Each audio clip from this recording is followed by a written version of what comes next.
ኢየሱስ ጎይታ እዩ። ሃሌሉያ ኣለና ዶ ብሓባር እግዚአብሔር አምላክ ዝተመስገነ ይኹን። ባህ ዘብል ጊዜ እዩ ዘለና። ክብሪ ኩሉ መን ይውሰድ? እግዚአብሔር ባዕሉ። ንሕና ንዕኡ ደው ንብለሉ ክንድግፎ ከይኮነስ ክብሪ አምላክ ክንርኢ እሱ ስለ ድመረፀና ስለ ድሓረየና ጥራሕ እዩ። ካልእ ነገር ኣይኮነን። ኩሉ ክገብር ዝኽእል ገለደይ ጨንቆ አምላኽ ኢና ነምልኽ በሎ። እግዚአብሔር አምላክ ዝተመስገነ ይኹን። እስከ ኩላህና ብሓደ መንፈስ ክንከውን በዚ ድፀናሓና መንፈስ አምላክ ክንከውን ሓደ ቃል ከነብብ እሞ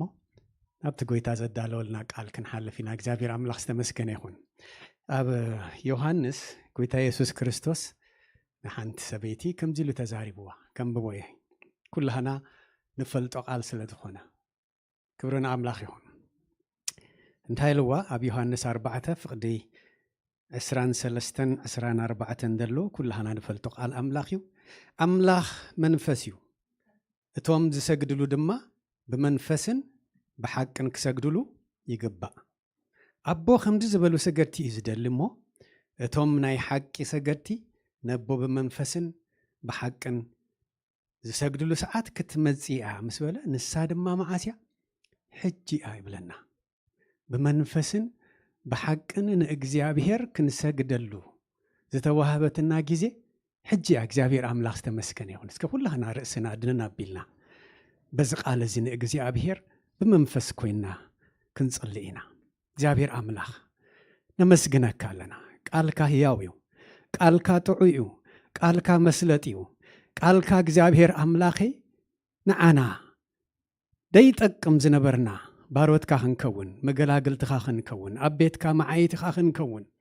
እግዚአብሔር አምላኸ ብመንፈስ ዝወለድካና ብጌታ ብኢየሱስ ክርስቶስ ሞትን ትንሣኤን ብእምነት ብጸጋ ዝደሓና እግዚአብሔር አምላኸ ኣብ ቤትካ መዓይትካ ክንከውን ነዚ ክብሪ እዚ ስለ ደብሃብካና ነመስግነካ ኣለና። እስኻ መንፈስ ኢኻ፣ እስኻ ሓቂ ኢኻ። እቶም ዝሰግዱልካ ድማ ብመንፈስን ብሓቅን ትሕት ኢሎም ክብርኻ ክርእዩ እግዚአብሔር አምላኸ ድሓረኻዮም እስኻ ስለ ድኾንካ ነመስግነካ ኣለና። ንሕና እውን ኣብቲ ማእከል እዚ ስለ ተቆፀርና እግዚአብሔር ኣቦይ ዕድል ተዋሂብና እሞን እግዚአብሔር ኣቦይ ንሃና ዝኾነ ሓደ ነገር የልቦን ብመንፈስካ ግን ኣብ ትህላውነትካ ክንከውን ጸጋ ይበዚሕልና እሞን ነመስግነካ ኣለና። እግዚአብሔር አምላኽ ክብሪ ህበካ ኣለኹ፣ የመስግነካ ኣለኹ።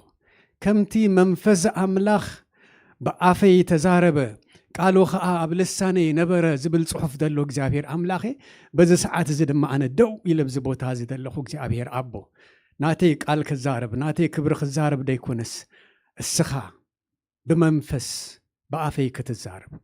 ቃልካ ኣብ ኣፈይ ከተቐምጥ እዚ ሞጋስ እዚ እግዚአብሔር ኣቦዬ ኣብዚ ተኣኪቡ ዘሎ ድማ ካባኻ ዝኾነ ጥራሕ ክሰምዕ በኣይ ብጌጋድ ወፀ ቃል እግዚአብሔር ኣቦዬ ካብ ሓሳበይ ድኾነ ቃል እግዚአብሔር አምላኸ ኣብ ልቦም ስፍራ ከይህሉ ብጌታ ብኢየሱስ ክርስቶስ ስም ጽልይ ኣለኹ። እስኻ ግን ብመንፈስ ክትዛረብ እቲ ኣነ ዝዛረብክዎ ደይኮነስ እቲ እስኻ ትብሎ ሓሳብ ኩሉ ኣብ ልቦም ክስቆር ብኢየሱስ ክርስቶስ ስም ጽልይ ኣለኹ። ነዚ ጉባኤ እዚ እስኻ ክትባርኽ፣ ነዚ ጉባኤ እዚ እስኻ ክትዛረብ እግዚአብሔር አምላኸ ብመስኮትን ዙርኢና ዘለዎ ኩሎም ብኢየሱስ ክርስቶስ ስም ካባኻ ድኾነ ነገር ክበጽሖም ጽልይ ኣለኹ። እዚ መንፈስ እዚ እግዚአብሔር ኣቦይ ኣይዝሓል ንኩላህና የረኻኽበና የተሓሕዘና ኣብ ክብርኻ እግዚአብሔር ኣቦይ ምእታዊ ይህልወና ኣብ ትህላውነትካ ምዃንና ኣናውን ሰናይ እሞኒ እግዚአብሔር ኣቦይ ነዚ ግዜ እዚ ሕሊፈ ህበካ ኣለኹ ብወድኻ ብኢየሱስ ክርስቶስ ስም ኣሜን። ክብርና ኣምላኽ ይኹን። ኢየሱስ ክርስቶስ ጎይታ እዩ። ብዙሕ ግዜ ኣይወስደልኩምንን ግን እግዚአብሔር ብኣይ ክዛረብ እስኻትኩም ድማ ካባይ ደይኮነስ ካብ ጎይታ ክትሰምዑ ብመንፈሱ ክዛረበኩም እግዚአብሔር አምላኽ ነዚ ግዜ እዚ ሕሊፍና ሂብናዮ ኣለና። እሱ ድማ ክዛረበና ኢየሱስ ክርስቶስ ጎይታ እዩ። ንሎሚ ሓደ ቃል ዘዳለኽዎ ኣብቲ ተሓለፈ ግዜ ዘንበብናዮ ማለት እዩ። ምናልባት ተሓለፈ ርሕ ክኸውን ይኽእል እዩ። ኣይሆፕ ኩላህና መፅሓፍ ቅዱስ ነንብብ ኣለና። ኣበይ ከም ድበፅሓኩም ኣይፈለጥን፣ ግን ንሕና ግሩፕ ካልኣይ ሳሙኤል ወዲኣ ኣላ ወዶ ናይ ካልኦትን ከምኡ ተሓለፈ ወርሒ ዘንበብናዮ ናይ መሳፍንቲ መፅሓፍ ካብኡ ሎሚ ድማ ቃል ከካፍለኩም ኣብ ልበይ ተዳልየዮ ድመጻእኩ ቃል እሞኒ ንዑ ከነንብብ ኢና። እግዚአብሔር አምላኽ ዝተመስገነ ይኹን። ሓደ ቃል ዝዛረብ እግዚአብሔር አምላኽ እንታይ ይብል? ሓያል ይብል።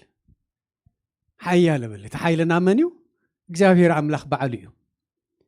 نعوينا حجي كنا نبب مسافنتي معراف شدشته كلنا دنببنا يوقال سلا دخونه قديمو مشاد شابلون لو ابتادر اخوها قال قديمو من اندانببو مالتي يسوع كريستوس غويتاي كلنا معراف شدشته وصينا افقد حدا دلو كنا نببينا كبرنا املاخ يكون مسافنت معراف شدشته مسافنت معراف شدشته ናይ ሓደ ጅግና ሰብ ታሪክ ኣብ ብሉይ ኪዳን ናይ ብዙሓት ሰባት ታሪክ ኢና ነነብብ እዚ ታሪክ ግን ከም ፊክሽን ኣይኮናን ነንብቦ ወይ ልብ ወለድ ኣይኮናን ነንብቦ ብምኽንያት ጎይታ ብመንፈሱ ደሪኽዎም ሰባት ኣብኡ ዝፀሓፉልና ናይ ብዙሓት ሰባት ታሪክ ዘይተፃሓፈውን ኣሎ ግን ኣብዚ ተፈልዩ ዝተፃሓፈልና ሓደ ነገር ካብኡ ክንምሃር እግዚአብሔር ስለ ድፈቀደ እዩ እግዚአብሔር ስለ ዝደለዩ ታትርስዕ ነፍስና ኩል ሰዕ ክትዝክሮ ክንምሃር ካብኡ ገለ ነገር ክንወስድ እግዚአብሔር አምላክ ተመስገነ ይሁን ጅግና ዝብል ቃል ንረክብ ኣብዚ እንታይ ይብል ኣብ ምዕራፍ 6 ፍቅደ ሓደ ደቂ እስራኤል ድማ ኣብ ቅድሚ እግዚአብሔር እንታይ ገበሩ ክፉእ ገበሩ ኣብዚ ቦታ እዚ ካብ ግብፂ ምስ ወፁ ናይ ብዙሓት ደይናቶም ምድሪ ዝነበረ እግዚአብሔር ተዋጊኡሎም እግዚአብሔር ቅድሚኦም እንዳኸደ ነትሱ ዝሃቦም ቦታ ከም ትሱ ዝደልዮም ኮይኖም ክገዝኡ ነቶም ሰባት ከይፈርህዎም ነቶም ኣማልኽቲ ብኡ ዝነበሩ ከየምልኽዎም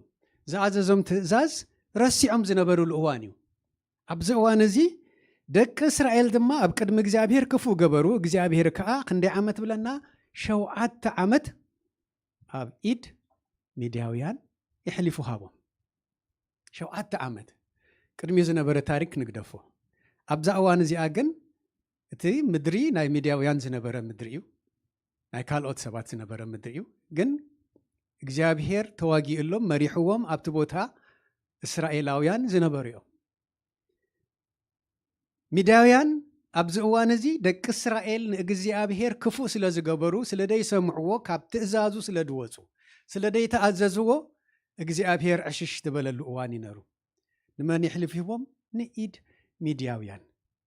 ክብርን ኣምላኽ ይኹን ብዙሕ ግዜ ሰባት ተንሲኡሎም እዩ ንድሕሪት ክምለሱ ክወድቁ ከለው እግዚአብሔር ይሕልፍዎም ስቕ ክብል ከሎ እግዚአብሔር እስራኤል ይሰዓር ንእግዚአብሔር ነቲ ሕጉን ትእዛዛቱን ኣኽቢሮም ናብ እግዚአብሔር ክግዝኡ ከለው ድማ እግዚአብሔር ቀቅድዮም ነቲ ውግእ ይስዕረሎ ከምዚ ታሪክ ብዙሕ ስለ ዝሓለፈ እዩ ሕጂ እግዚአብሔር ን7 ዓመት ኣብ ኢድ ሚድያውያን ኣሕሊፉ ሃቦም ዝብል ቃል ነንብብ ውርድ ኢሉ ኣብ ምዕራፍ 6 ፍቅዲ 6 ድማ እንታይ ዝብል ቃል ንረክብ እስራኤል ብሚድያን ብዙሕ ተሸገረ ዝብል ቃል ነንብብ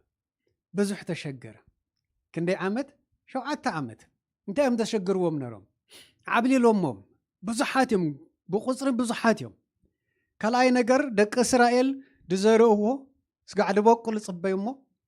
ኣብ ዓፂድ ምስ በፅሐ ወይ የጥፍኡሎም ወይ ምስ ተዓፅደ ወስዱሎም ከብቶም ኩሉ ወስዱ ብዙሕ ዘርፍዎም ነሮም ብዙሕ ይሸብርዎም ብዙሕ ይጨንቅዎም ከቢዶም ሽዑ ይዕኝቶም ናብ እግዚአብሔር መምላስ ዝጀመሩሉ እዋን ቋሕ ምባል ዝተማሃለሉሉ ዝልምኑሉ እዚ ከም ልሙድ ዝወሰድዎ እዩ ደቂ እስራኤል ንሕና ከምኡ ክንገብር ብዙሕ ግዜ ንርኢ ኣለና ንእግዚአብሔር ነመስግነሉ ንእግዚአብሔር ገጽ ንደልየሉ ምናልባት ገለ ፀገም ክረኽበና ገለ ዝተሸገርና ኣሉ ገለ ካብ ዓቕምና ንላዕሊ ዝኾነሉ ግዜ ክኸውን ከሎ ጥራሕ ክኸውን ይኽእል ንእግዚአብሔር ኣንታ እግዚአብሔር ንምንታይ ስቕ ትብለኒ ዝብለልናሉ ግዜ እውን ክህልወና ክእል እዩ እግዚአብሔር ኣምላኽ ዝተመስገነ ይኹን እንታይ ይብል ኣብ ፍቅዲ 6 እስራኤል ብሚድያን ብዙሕ ተሸገረ ደቂ እስራኤል ከዓ ናብ እግዚአብሔር እንታይ ገበሩ ተማህለሉ ብለና እቲ ዝሰምዕ እግዚአብሔር ኣምላኽ ድማ ይጨክነሎምን ወዶ ኣይጨክነሎም ነቢያት ብዙሕ ግዜ ሰደሎም እዩ ሰብ የተንስኣሎም እዩ መራሕቲ እውን ህቦም እዩ ሽዑ ኣብ ፍቅዲ 11 እንታይ ብለና ኣሎ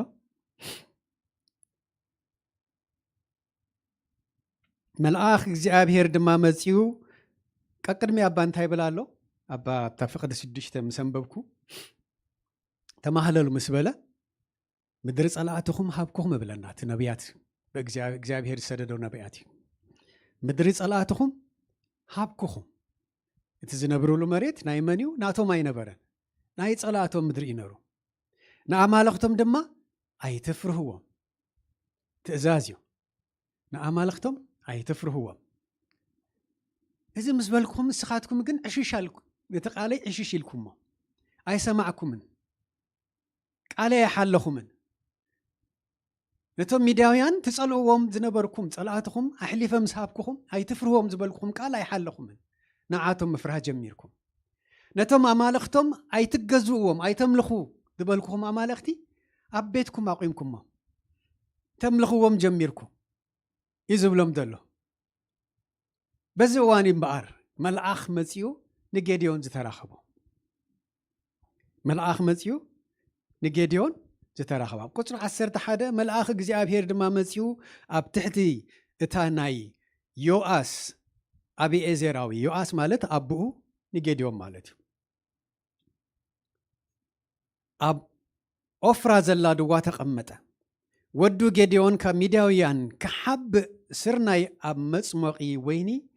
ይዘብጥ ነበረ ብለና እንታይ ይድገብር ነሩ ስርናይ ይዘብጥ ነሩ ስርናይ ኣብ ምንታይ እዩ ካብቲ ሓሰር ዝፍለይ ኣብ ዓውዲ እዩ ወዶ ሓረስቶት ኣይኮናን ምናልባት ግን ብዛዕባ ሓረስቶት ንፈልጥ ኢና ምስቲ ዓጽደ እቲ ድነቐፀ እኽሊ ኣብ ዓውዲ ዝገብርዎ ከብቲኦም ደዙሩሉ ግፍሕ ዝበለ ቦታ እዩ ዓውዲ ማለት መጽመቑ ወይኒ ግን ከመይ ዝበለ እዩ ጉድጓድ እዩ ብዙሕ ዓሚቕ ኣይኮነን ገፊሕ ኣይኮነን ጽብብ ዝበለ እቲ ፍረ ተኣኪቡ ኣብኡ ደው ይውህለል ድሓራይ ብእግሮም ገሮም እዮም ድረግጽዎ በቲ እዋነቲ ንምንታይ እዮም ድረግጽዎ ክነትዕ ምእንታን እቲ ፍረ ምስ ነትዐ እቲ ወይኒ ካብኡ እንዳተቐድሐ ወይ ድማ ጸረር እንዳበለ ኸይድ ማለት እዩ እቲ ማዩ ጥራሕ እዩ ወይኒ ዝበሃል ጸባብ ቦታ ተሓቢኡ ብለና ፈሪሑ ይኮነን ተሓቢኡ ብሓደ ወገን ክንሪኦ ከለና ግን ከይርእይዎ መን ጸላእቱ ሚድያውያን ከይሕድግዎ እቲ ዝደኸመሉ ፍርያት ከይወስዱሉ ስርናይ ብበትር ገሩ ይዘብጥ ነበረ ብለና ይዘብጥ ማለት ይሃርም ማለት ነቲ ስርናይ ካብቲ ሓሰር ክወፅእ ምእንታን ክፍለ ምእንታን ብበትር ገሩ ይሃርም ነሩ ሽዑ መልአኽ እግዚአብሔር መጺኡ ርእይዎ ንዑ ድማ እንታይ ኢልዎ አንተ ሓያል ጅግና እግዚአብሔር መሳኻ እዩ ዋው አንተ ሓያል ጅግና እግዚአብሔር መሳኻ እዩ እግዚአብሔር መሳኻ እዩ እግዚአብሔር መሳኺ እዩ እግዚአብሔር ኣነ መሳኻ እዩ እንድሕር ኢልካ ኩሉ ትብዓት እዩ ድመጸካ ምክንያቱም እቲ ሓይሊ ካባኻ ኣይኮነን እቲ ሓያል ዝገብረካ መን እዩ እግዚአብሔር እቲ መሳኻ ዘሎ እዩ ኩሎም ፈሪሖም እዮም ኩሎም ፈሪሖም ዓበይቲ ዋላ ንኣሽቱ ተሸቁረሮም ዝነብሩ ስቕ ኢሎም ጽበይዎም እሞ እቲ እኽሊ ምስ በቆለ ምስ ተዓጽደ ክእከብ ከሎ ሽዑ ምሳቶም ድመጹ ብዙሕ ግዜ ነዚ ቃል ብዙሓት ሰበኽቲ ሰሚዒና ይኹንከውን ንኽእል ኢና ንጌድዮን ሓያል ጅግና ኢሉ ዝጸውዖ እግዚአብሔር ኣምላኽ እዩ ጌድዮን ፈሪሑ ተሓቢኡ ኢሎም ክዛረቡ ብዙሕ ግዜ ንሰምዕ ኢና ኣነ ግን ፍልይ ዝበለ ርድኢት ወሲደ ካብዚኣ ጌድዮን ፈራሕ ኮይኑ ይኮነን ተሓቢኡ ኩሎም ተሓቢኦም እዮም ነዚ ዝገብርዎ ዝነበሩ እቲ ፍርሂ ከም ሰብ ፈራሕ እዩ ከም ሰብ ብዙሕ ምኽንያት ኣለዎ ካብቶም ካልኦት ድማ ፈራሕ ከገብርዎ ዝኽእል ቀዳማይ ነገር ካብ ቤቱ ንእሽተ እዩ ብዙሓት ኣለዉ ቅድሚኡ ዝተወለዱ ካብቲ ቤቱ ኣብ ኣከባቢኡ እንድሕር ርኢናዮ ድማ መንእሰይ እሱ ገና መንእሰይ እዩ እቶም ብዙሓት ዓበይቲ ካብኡ ንላዕሊ ዘለው ሰባት ንዓቶም እንዳፈርሑ ደይፈርሓሉ ምኽንያት ኣለዎ ክንብል ኣይንኽእልን ኢና ወዶ ደፍርሕ ነገር ኣብ ዙርዩ ኣሎ እወ ከም ሰብ ፈርሕ እዩ كم سب افرحوا قداماي ነገር ንነብሱ ይድፈርሕ እቲ ካልኣይ ነገር እቲ ክገብሮ ዝገብሮ ነገር ተሓሰቦ ነገር ከይፍጽም እንታን መኸላኸልቲ ከይኮንዎ መዕንቀፍ ከይኮንዎ መኸላእታ ከይኮንዎ افرحوا ቅድም ዝሕብኣሉ ቦታ ክደሊ ነርዎ ቅድም ንርእሱ ዘድሕናሉ ካልኣይ ነገር ድማ እቲ ክገብሮ ዝገብሮ ነገር ተሓሰቦ ነገር ዝገብረሉ ስፍራ ክደሊ ነርዎ ሰብ ከይሪኦ ጸላኢ ከይሪኦ ከይሕድግዎ ከይምንጥልዎ ጋራንቲ ውሕስ ደሊ ነሩ ማለት እዩ እግዚአብሔር አምላክ ተመስገን ይሁን ስለዚ ጌዲዮን ሓደ ቦታ ረኺቡ ዓውዲ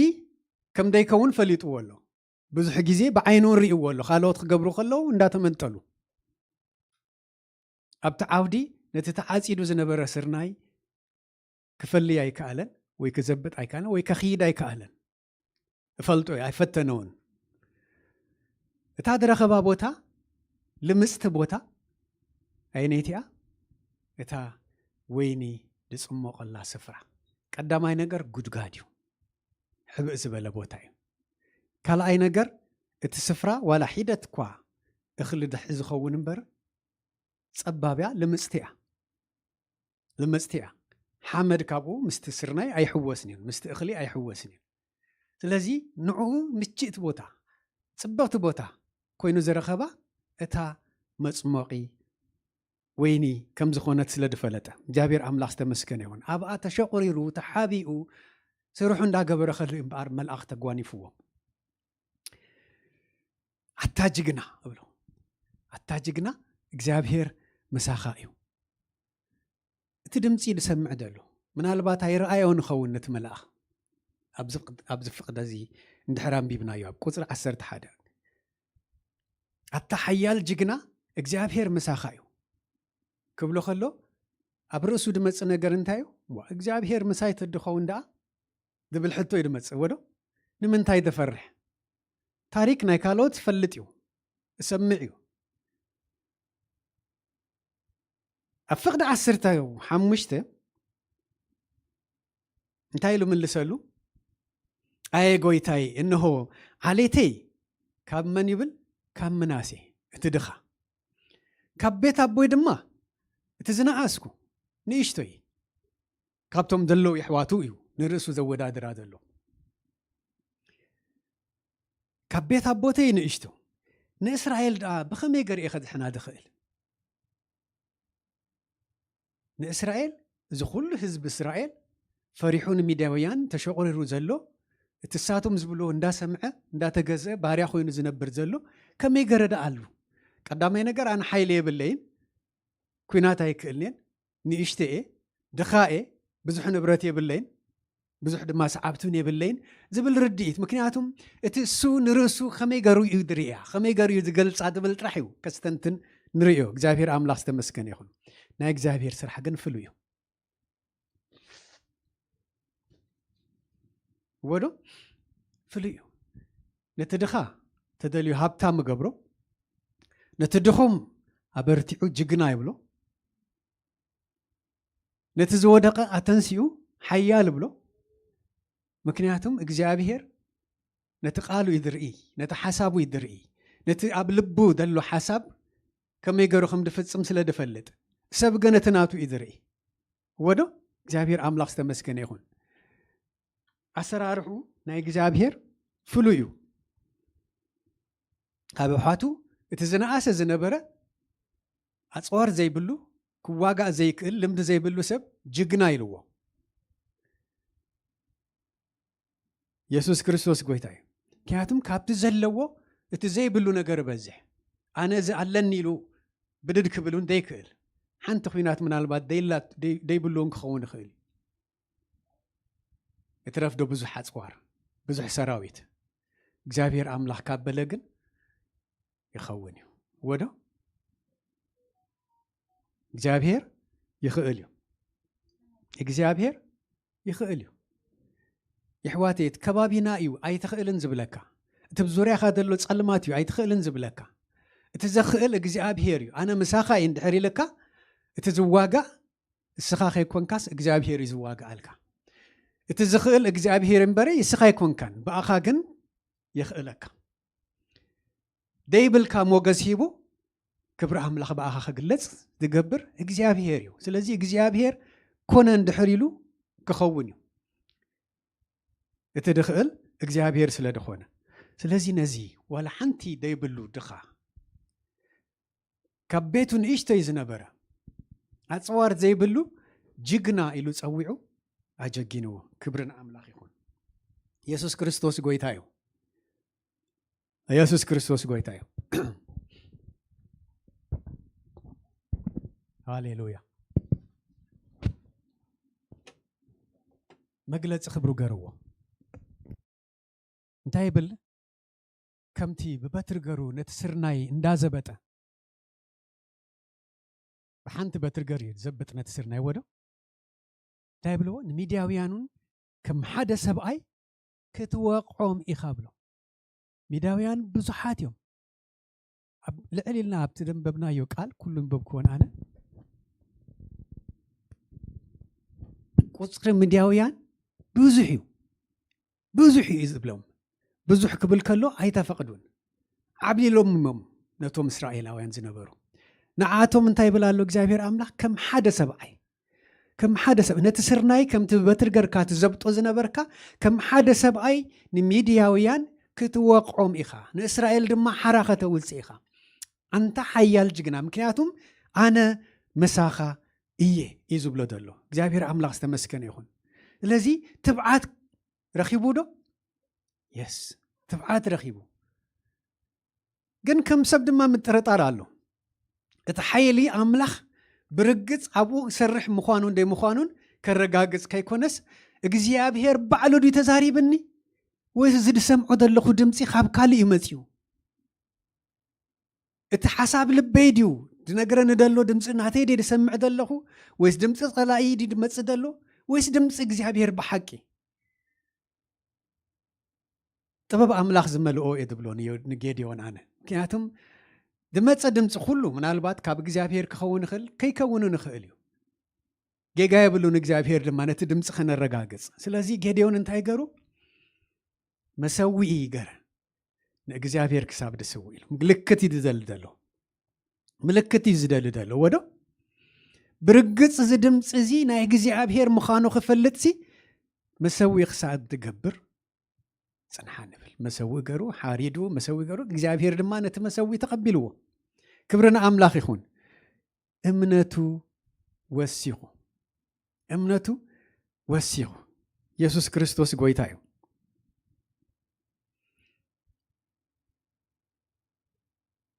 ጌድዮን ሓደ መንእሰይ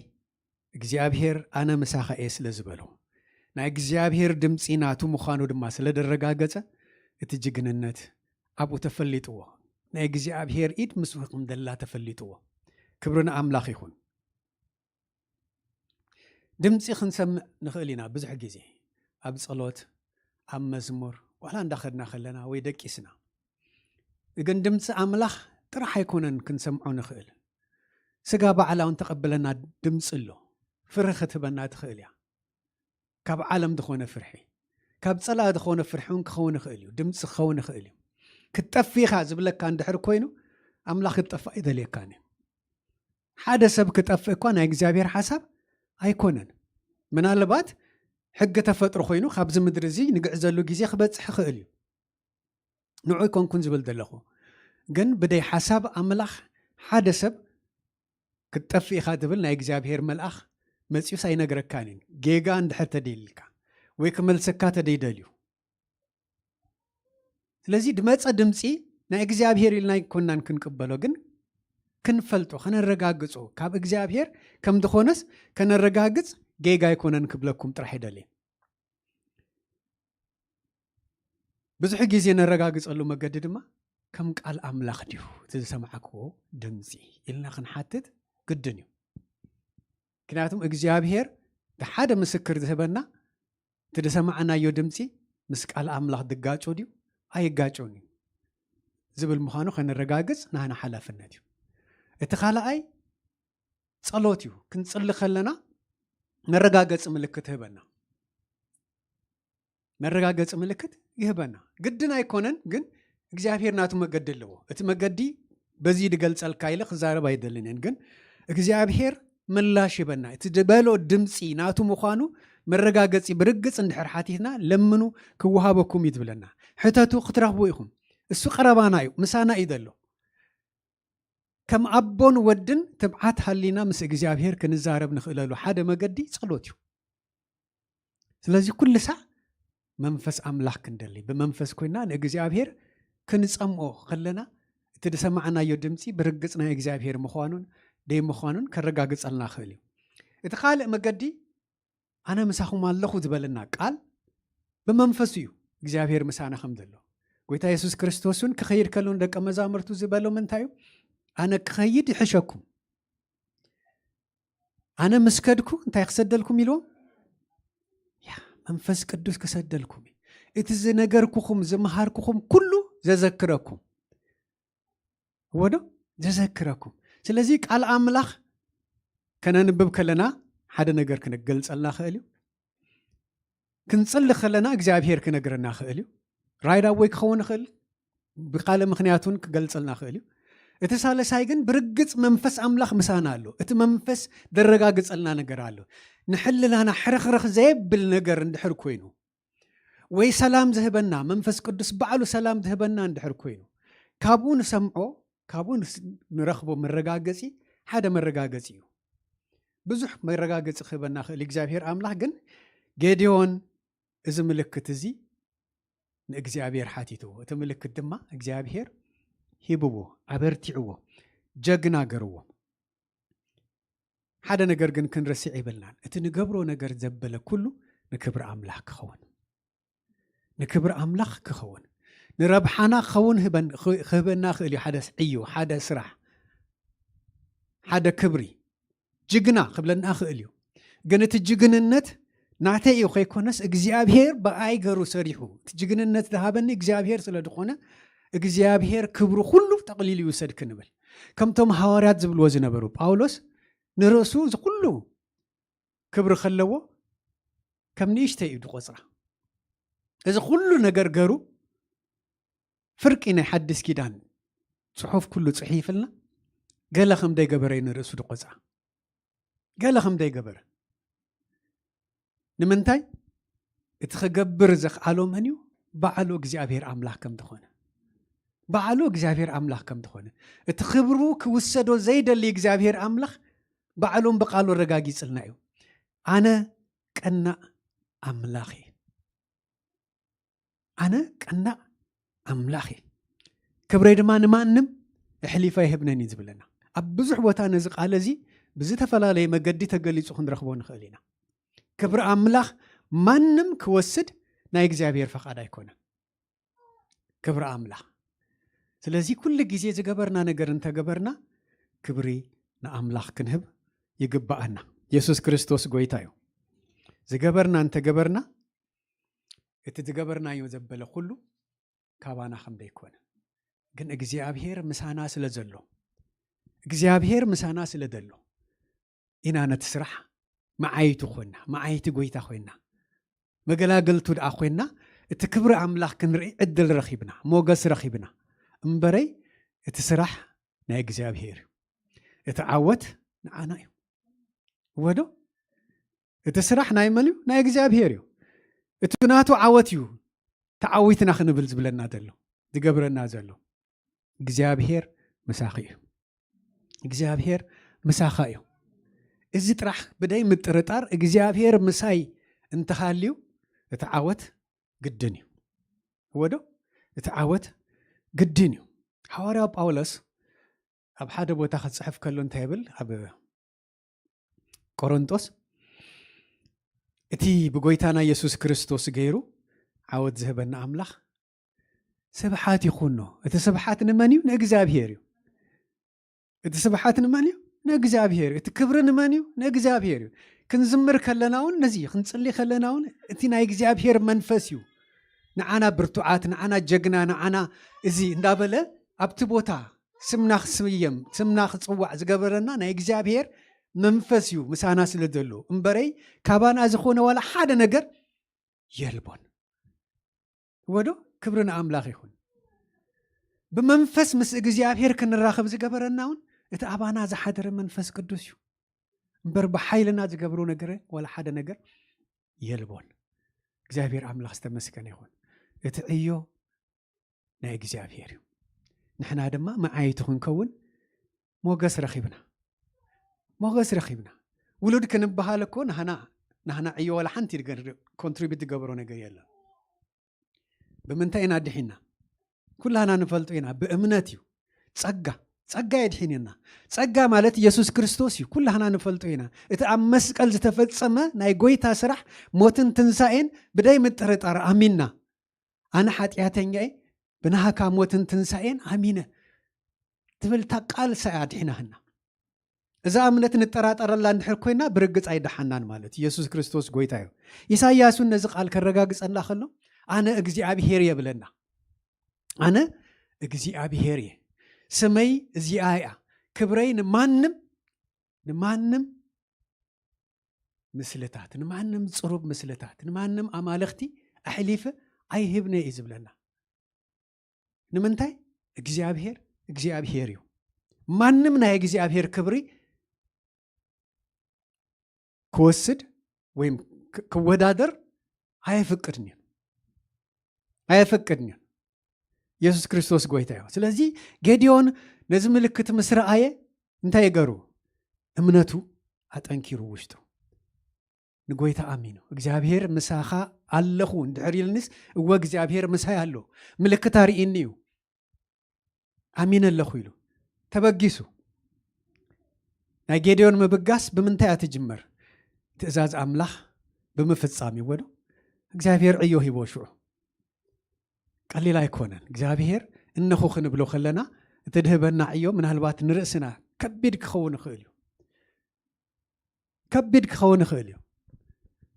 ብቤቱ መጺዎ በቡኡ ብንብረቱ ወዶ ታናይ መጀመርያ ትእዛዝ ዝሃቦ እንታይ እዩ ናይ ኣቦኻ ኣርሓ ሕረደለ ኢልዎ ውሰድ ኢልዎ ኣብ ቤቱ ዝዓበየ ኣብ ቤት ኣቦ ዝዓበየ ናቱ ንብረት ኣይኮነ ናይ መን እዩ ናይ ኣቦ እዩ እንደገና እንታይ ኢልዎ ኩሎም እስራኤላውያን ንእግዚአብሔር ረሲዖም ክብል ይኽእል ወይ ሓዲጎም ንመን እዮም ዘምልኹ ዘለዉ ኣምልኾ ጣዖት በዓል ነቶም ናይ ሚድያውያን ኣምላኽ ተገዚኦም እዮም ንምንታይ ተገዙ ካልእ ምኽንያት እዩ ፍርሒ ክንብል ንኽእል ኢና ነቲ ፍርሒ ምንታይ ኣምፂዎ ደየምእዛዝ ንእግዚአብሔር ተኣዚዞም ተድኾኑ ንጸላእትኹም ኣይትፍርሕዎም ኢሉ ንኣማልኽቶም ኣይትገዝዎም ኢሉ እዩ ነዚ ስለ ደይገበሩ ግን ካብ ማእከሎም እግዚአብሔር ተፈልዩ ንግዚኡ ስቕ ኢልዎም ስጋዕ ዝምለሱ ጌዲዮን ንምንታይ ዝዕድል ረኺቡ ሞገስ ረኺቡ እግዚአብሔር ንምድሓን እስራኤል ክጥቀመሉ ስለ ዝደልየ እምበር ጌዲዮን ጀግና ኣይኮነን ጌዲዮን ምናልባት ኣማልኽቲ ኣምለኽን ክንብል ኣይንኽእል ኢና ምክንያቱም ኣብ ቤት ኣቦኡ ደሎ ኣምልኹ ባዕድ ኣቦኡ እንዳምለኸ ኣሕዋቱ እንዳምለኹ ምናልባት እሱም ቁሩብ ከይተሳተፈ ይተርፍን እዩ ሙሉእ እኳ ተደይበልኩም ሙሉእ ለሙሉውን ኣምሊኽዎን ክኸውን ይኽእል እዩ ግን ፍርሃት ኣምላኽ ዝነበሮ ስለ ድኾነ ናይ እግዚአብሔር ድምፂ ምስ ሰምዐ ምልክት ናይ እግዚአብሔር ዝሓተተ ሕጂ ምስ ተቐበለ እንታይ ኢልዎ ናይ ኣቦኻ ኣርሓ ውሰድ ኢልዎ ናይ ኣቦኻ መሰዊዒ እንታይ ግበር ኢልዎ በዓል ኣፍርሶ ኢልዎ እንደገና እታ ኣብ ቤት ኣቦኻ ኣብቲ በዓል ዝምለኸሉ ስፍራ ዘላ ድዋ ንዓ ድማ ቁረፃ ኣስታርተ ብልዎ ወይ ድዋ ብልዎ ወይ ድማ በምሓርኛ እንታይ ይድበሃል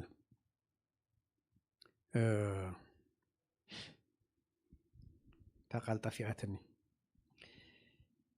ኣብ ግንቦት ኩሉ ሰዓብ ኢትዮጵያ ምናልባት ዝነበርኩም ትፈልጥዋ ትኾኑ ኢኹም ኣድባር ብሎ ኦም እዩ ኣድባር ዝበሃል ንሕና ንኣሽቱ ከለና ክንሓልፍ ከለና ጫካ ነሩ በቲ ገዛወትና ፈለጤ ሓደ ዓብዪ ኦም ነሩ ኣብቲ ኦም ግንቦት ክኸውን ከሎ ንጎን ቤት ትምህርቲ ክንሓልፍ ከለና ንረክብ ኢና ሳንቲም ኣብኡ ንረክብ ነቲ ኦም ለኻይ ገለመለ ለኺዎ ቅጫ ተደርቢኡ ንርኢ ብዙሕ ነገር እዩ ትግበር ምክንያቱም ኣብኡ ለይቲ መፂኦም ደምልኹ ሰባት ኣሎ ጣዖት ኣምለኽቲ እዮም ከምኡ ዓይነት ማለት እዩ ትድዋ ነቲ ኣስታርተ ቁረፅ ኢልዎ ኩሎም እስራኤላውያን ኣማልኽቲ ሚድያውያን ዘምልኹ እዮም በዚ እዋን እዚ 7 ዓመት ተገዚኦም እዮም 7 ዓመት ኣምሊኾም እዮም 7 ዓመት ኣብ ቤት ኣቦኡ እታ ኦም ተተኺላ ኣላ በዓሉ ናብኡ ኣሎ ስለዚ ስጉምቲ ውሰድ ክብሎ ከሎ ካብ ካል ኣይኮነን ጀሚሮ ካብ ቤት ኣቦኡ ቀሊል ኣይኮነን ስለዚ ጌዲዮን ነዚ ብለይቲ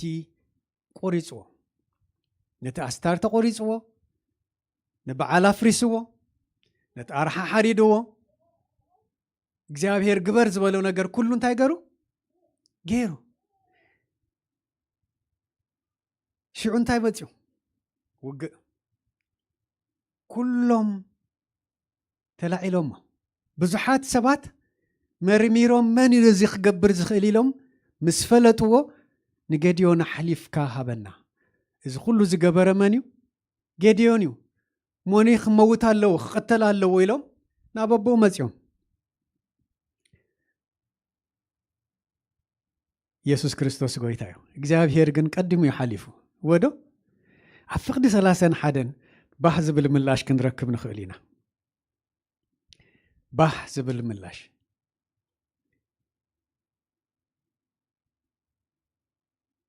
ኢየሱስ ክርስቶስ ጎይታ እዩ ዮአስ መን እዩ ኣቦኑ ጌዲዮን ነቶም ክቃወምዎ ዝመፁ ወይም ዝተንስኡ ኩሎም ንበዓልዶ ክትጣበቁሉ ኢኹም ወይስ ከተድሕንዎ ዲኹም ኢልዎም በዓል ኣምላኽ ሚድያውያን እዩ ንበዓል ከተድሕንዎ ዲኹም ክትጣበቁሉ ዲኹም ወይስ ከተድሕንዎ ትኽእሉ ዲኹም ከተድሕንዎ ደሊኹም እቲ ክትጣበቀሉ ዝደሊ ምድሪ ከይወግሐ ይሙት ንሱ ኣምላኽ እንተኾይኑስ ነቲ መሰውኢ ዘፍረሰሉ ባዕሉ እንታይ በሎ ይሟገተሉ ዋው ደስ ደብል ቃል ባዕሉ እኮ ዘምልኾ ዝነበረ እዩ ኣቦኡ ዝሰግደሉ ዝነበረ ጣዖት እኮ እዩ በዓል ኣብ ቤቱ እኮ ተቐሚጡ ነሩ በዚ እዋን ግን እግዚአብሔር ቀዲሙ ኣብቲ ስፍራ ዝነሩ እቲ ድዋጋ እግዚአብሔር ከም ዝኾነ ካለ ምልክት ንጌዲዮን ካለ መረጋገፂ ወዶ እግዚአብሔር ኣምላኽ ዝተመስገነ ይኹን ንበዓል ክትጣበቁሉ ትደልዩ ዘለኹም ነቲ መሰውኢ ዘፍረሰሉ ባዕሉ ይሟገተሉ ይብለና ሽዑዩ እግዚአብሔር ኣምላኽ ዝተመስገነ ይኹን ቀዲሙ ዝዋጋ ኣምላኽ ምዃኑ ጌዲዮንን ልቡ ነፊሑ ደው ክብል ዝገበሩ ብዙሓት ሰባት ተንሲኦሞ ብለና ቅድም ኢልና ክቐትልዎ እዮም መፅኦም ውርድ ኢሉ እንታይ ብለና ነዚ ኣብታ ቁፅሪ 32 በታ መዓልቲ እቲኣ በዓል ነቲ መሰዊኡ ዘፍረሰሉ ባዕሉ ይሟጎቶ ኢሉ ንጌዲዮን እንታይ ኢሉ ሽም ሂቦ የሩበዓል ኢልዎ የሩበዓል ደምሳሲ ዲስትሮየር ማለት ተዋጋኢ ሓያል ጅግና ዝኽእሎ ሰብ ከም ደየሎ ዘረጋግፅ ስም ማለት እዩ ንበዓል ዝድምስስ ማለት እዩ የሩበዓል ማለት እቲ ዲስትሮይ ምክንያቱም ነቲ ናይ በዓል መሰውኢን ነቲ ኣስታርተን ዝቆረፀ ሰብ እሱ ስለ ዝኾነ ካለ ሰብ ደፊሩ ኣይገበረን ጌዲዮን ጥራሕ ኢና ዝገርዎ ስለዚ የሩበዓል ኢልዎ እግዚአብሔር ኣምላኽ ዝተመስገነ ይኹን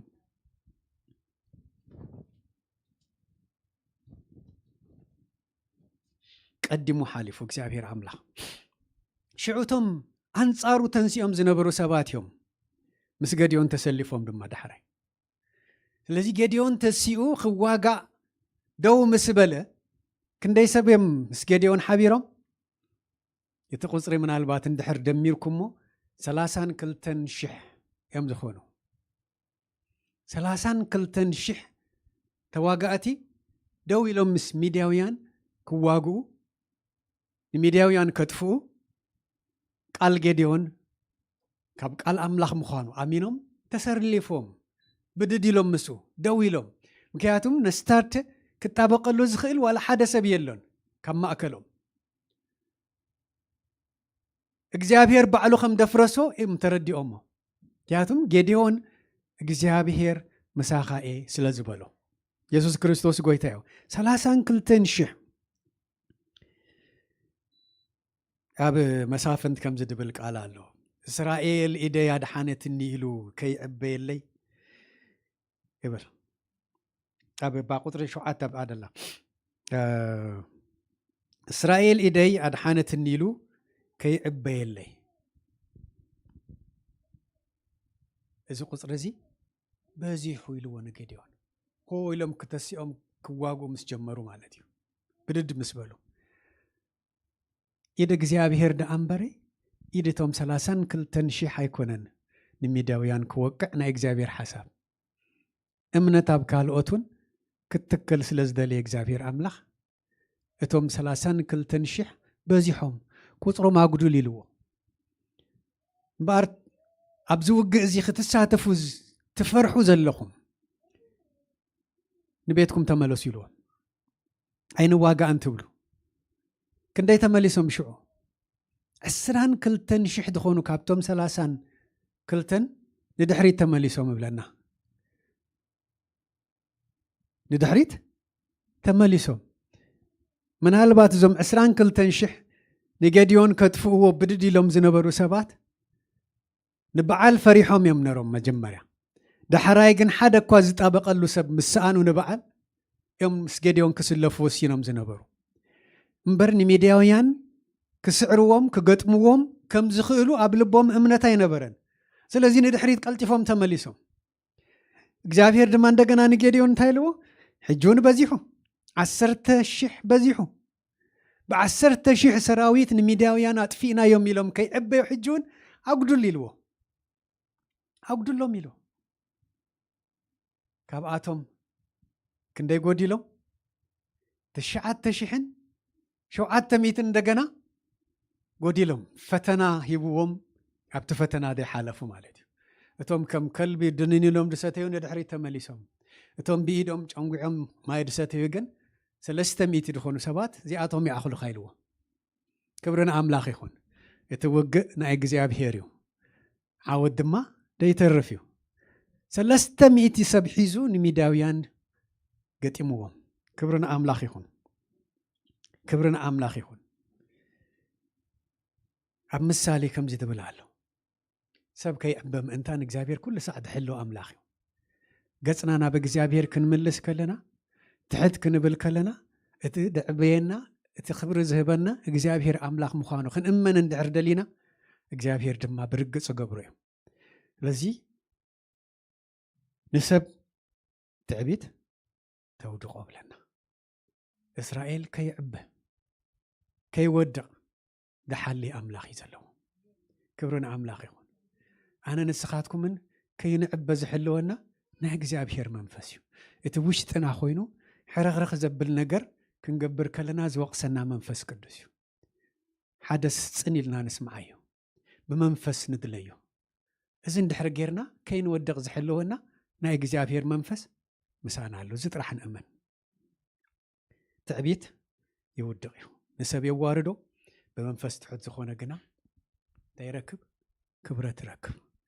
ክብርና ኢየሱስ ክርስቶስ ይኹን ካላ ኣይኮነን በቃ ክብርና ጎይታ ጥራሕ ይኹን ብምኽንያት ብዙሕ ነገር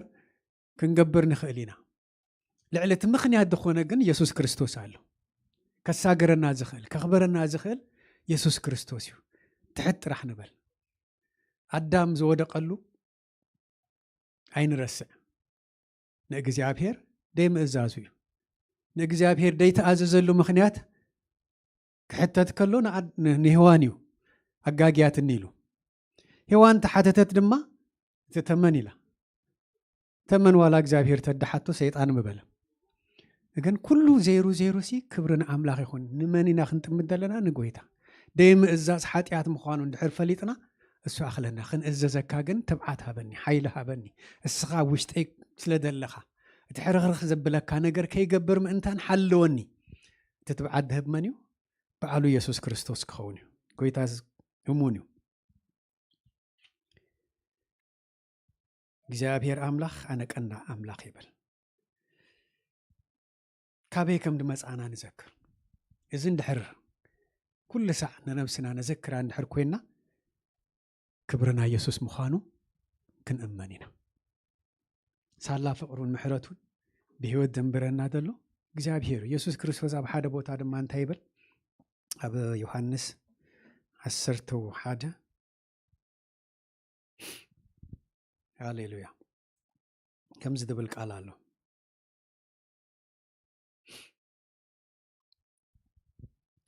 ነፍሲ ወከፍ ብህይወት ዘሎ እሞ ብኣይ ዝኣምን ንዘለዓለም ኣይክመውትን ኢሉ እታ ብዚ ምድሪ እዚ ንነብረላ ደለና ህይወት ጥራሕ ንጥምት እንድሕር ኮይና ኣሕዋተይ ንዕሾ ኣለና ማለት እዩ ንዕሾ ኣለና እቲ ናይ ዘለዓለም ህይወት ጥራሕ ክንጥምት እቲ ዘለዓለማዊ ህይወት ዝሃበና ኢየሱስ ክርስቶስ ምዃኑ ጥራሕ ከይንዝንግዕ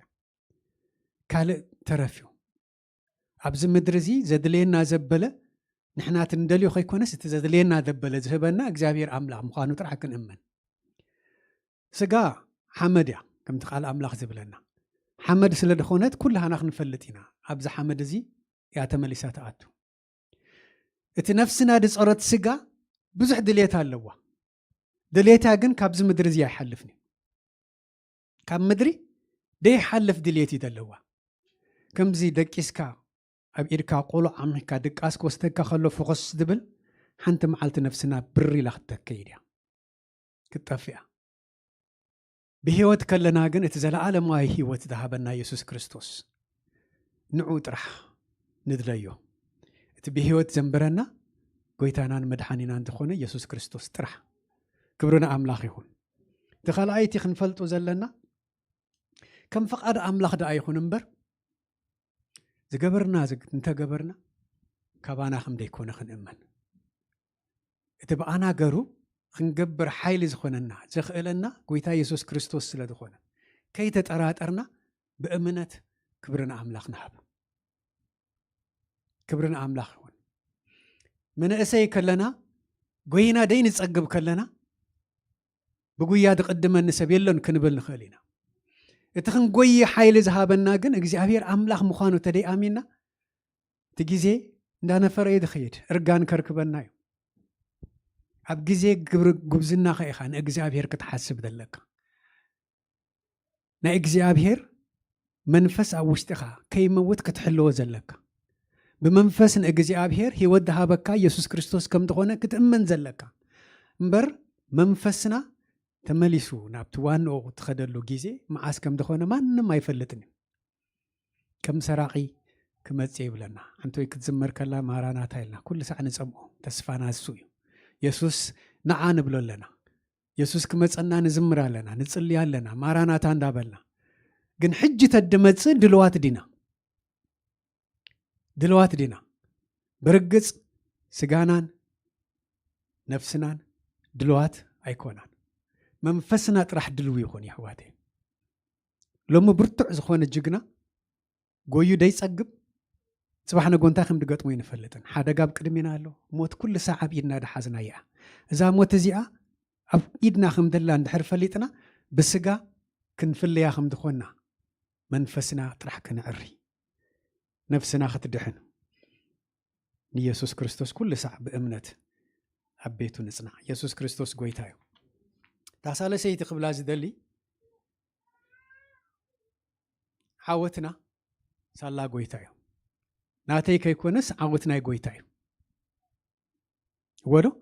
ካብ ኩሉ ዓወትና በይንና ዝገበርናዮ ከም ደይኮነ እንድሕር ንእመን ኮይና ካብ ዓወትና ኣብ ዓወት ደሳግረና ኢየሱስ ክርስቶስ ምሳና እዩ ዘሎ እሱ እሙን እዩ ንቃሉ እሙን እዩ ሓደስ ክብሪ ኣምላኽ ጥራሕ ክንገሃስ ክንካፈል ናይቲ ክብሪ ኣምላኽ ክንካፈል ጥራሕ ንልብና ነዳልዋ ኣብቲ ክብሪ ኣምላኽ ክንኣቱ ናቱ ክብሪ ግን ከይንትንከፍ ነጠንቀቕ እግዚአብሔር ኣምላኽ ሰናይ ምክንያቱም ኣነ ኣምላኽ ምሳኻ እየ ዝበለ እግዚአብሔር ኣምላኽ ንዓይ ኣሚኑ ንዓኻትኩም ኣሚኑ ንሓደ ሰብ ኣሚኑ ይኮነን ነቲ ቃሉ ኣሚኑ እዩ ነቲ ቃሉ ኣሚኑ ነቲ ዘለዓለማዊ ዝኾነ ቃሉ ቅድሚ ምስራት ዓለም ጀሚሩ ኣብ ሓሳቡ ዝነበረ እዚ ሰብ حدا እኳ ነፍሲ ክጠፍእ ስለ ዘይደሊ ናይ እግዚአብሔር ሓሳብ እሱ ፍቅሪ ስለ ዝኾነ ሽድሽተ መዓልቲ ዝወሰደሉ ብቃሉ ዝሰርሑ ነገር ኩሉ ንመን ይሕልፍ ይቡ ንሰብ እዩ መዓይቱ ክንከውን ብሓጢአት ሰብ ምስ ወደቀ ግን እግዚአብሔር አምላክ እሽሽ አይበለናን ሰብ ኮይኑ ክነሱስ ጎይታ ኢየሱስ ክርስቶስ ኣብዛ ምድሪ እዚኣ ሓጢአትና ፀይሩ ምስ አምላኽ ተዓሪቅና እዚ ጥራሕ ከይንርስዕ ኣብቲ ክብሪ አምላኽ ምህላው ንዓይና ኣኻትኩምን ይኹን እግዚአብሔር አምላኽ ተዋጋይ እዩ ዝኾነ ነገር ኣብ ቅድሜና ይሃሉ ካብ ጎይታ ግን ዝበልጽ የለን ካብ እግዚአብሔር ዝበልጽ የለን እግዚአብሔር ይኽእል እዩ እግዚአብሔር ይኽእል እዩ ብብዙሕ ፈተና ክንሓልፍ ንኽእል ኢና ልዕሊ እቲ ፈተና ግን እግዚአብሔር ምሳና ኣሎ እዚ ጥራሕ ሎሚ ዘኪርና ክንከይድ ደሊ እግዚአብሔር አምላኽ ጀግና ካበለና ንሕና ጀግና ኢና ጅግንነትና ናተይ ኣይኮነን ሃገራቱም ኣይኮነን እቲ ጅግና ግን ምሳይ ስለ ደሎ እሱ ጅግና ኢኻ ካበለኒ ዋነ ብጎይታ ጅግና እየ እዚ ጥራሕ ኣብ ልብና ሒዝና ንውፃእ እግዚአብሔር አምላኽ ዝተመስገነ ይኹን ርእስና ትሕትና ኣቢልና ንጸሊ ሃሌሉያ ሃሌሉያ ነመስግነካ ለና እግዚአብሔር አምላኽ ብህይወት ተንብረና እስኻ ኢኻ ጎይታ ካብ ሞት መንዚዕካ ካብቲ ዘለዓለማዊ ሞት መንዚዕካ ብህይወት ንዘለዓለም ምሳኻ ክንነብር ብወድኻ ብኢየሱስ ክርስቶስ ሞትን ትንሣኤን ብጸጋ ብእምነት ጥራሕ ክንድሕን ዝገበርካ እስኻ ኢኻ ንልብና ተንኪፍካ ብቃልካ እግዚአብሔር ኣቦዬ ናባኻ ክንመጽእ ብሓጢአትና ክንእመን እስኻ ተደይ ትገብረና እንሆ ኣብዛ ሞት እዚኣ ኩላህና ከም ንምውት ጥራሕ ከይኮነስ እቲ ናይ ዘለዓለም ሞት ድማ መኣተናዮ ነርና ኣነ ምሳኻ እየ ኣነ ምሳኻ እየ ኣነ ምሳኻ እየ ዝብል ቃልካ እግዚአብሔር ኣቦዬ ኣብ ልብና ይተኸል እግዚአብሔር አምላኽ ምድሓን እስኻ ስለ ድኾንካልና ነመስግነካ ኣለና በዛ ሰዓት እዚኣ እግዚአብሔር ኣቦዬ ንጎይታ ንኢየሱስ ክርስቶስ ደይፍለጠት ነፍሲ ሓንቲ እኳ እግዚአብሔር ኣቦዬ ከይትህሉ ጽልይ ኣለኹ ሓደ ሰብ ክመውት ናህካ ፈቃድ ኣይኮነን እግዚአብሔር አምላኽ ኩሎም ሓጢኦም ክብሪ አምላኽ ሲኢኖም ኢልካ እግዚአብሔር ኣቦዬ ወሪድካ ኣብዚ ምድሪ እዚ ንዓይን ኣሕዋተይን ክትብጀው ኣብ መስቀል ደምካ ደፍሰስካ ጎይታ በዚ ሰዓት እዚ ቃልካ ህያው እዩ ሕጂ ንጽውዕ ኣሎ እግዚአብሔር ኣቦ ሓንቲ ነፍሲ እንድሕር ድሒና እግዚአብሔር ኣቦይ ኣብ ሰማያት መላእኽቲ እልል ኢሎም ክብሪ ህቡኻ ንሕና ድማ ኣብዚ ምድሪ ንሕጎስ እግዚአብሔር ኣቦይ ደጊምና ንሕናውን ክብሪ ንህበካ በዚ ሰዓት እዚ ሓንቲ ነፍሲ ናብ መድሓን ትምጻእ ሓንቲ ነፍሲ ናብ መድሓን ትምጻእ ጎይታ ሕጂ ንጽውዕ ኣሎ እግዚአብሔር አምላኽ መንፈስ እዩ እቶም ድሰግድሉ ብሓቅን ብመንፈስን ይሰግድሉ ታእዋን ድማ ሕጂ ኣይልካ እግዚአብሔር ኣቦዬ ነዚ ቃል እዚ ሰሚዖም እግዚአብሔር አምላኽ ናብ ንስሓ ሓንቲ ነፍሲ ክትመጽእ ጽውዕ ኣለኹ ንጎይታ ደይፈለጠት ነፍሲ እንድሕር ሃልያ ኣብ ማእከልና ይኹን ብመስኮት ድርኢና ሰባት በዚ ሰዓት እዚ ተኣሚኖም ናብ ጎይታ ክመጹ እዚ ጸጋ እዚ ከይሓልፎም እግዚአብሔር ኣቦይ ልቦም ክትክፍ ጽልይ ኣለኹ ናይ መድሓን ጊዜ ሕጂ እዩ ንጎይታ ዘይፈልጥ ሓደ ሰብ እነሆ ኣነ ሓጢአተኛ እየ በደለኛ እየ ንሓጢአት ክሒደና ዓለም ክሒደና ባኻ ግን እግዚአብሔር ኣቦይ መጽእ ኣለኹ ዝብል ነፍሲ ጎይታ ሕጂ እውን ዘርጊሑ ኢዱ ቅበላ እሞኒ በዚ ሰዓት እዚ ንቅድሚት ክትመጹ ጽውዕ ኣለኹ ይዕድም ኣለኹ እግዚአብሔር ሰናይ እዩ መሓሪ እዩ ምሕረቱ ድማ ንዘለዓለም እዩ ግን ንሕና ሓጢአትና ክንእመን ንዓለም ክንክሕድ ናብኡ ከም ድመጻእና እግዚአብሔር ኣቦ እነኹ ክንብሎ ደሊ ማራናታ ኢልና ንጽበዮ ኣለና ጎይታ እቲ ናይ መወዳእታ ተስፋና ኢየሱስ ተመሊሱ ክመጽእ እዩ ዛ ሰዓት እዚኣ ኸይበጽሐት ነፍሳት ኩሎም ክድሕኑ ናይ ጎይታ ሓሳብ እሞ ናብዚ ሓሳብ ንዕድም ኣለኹ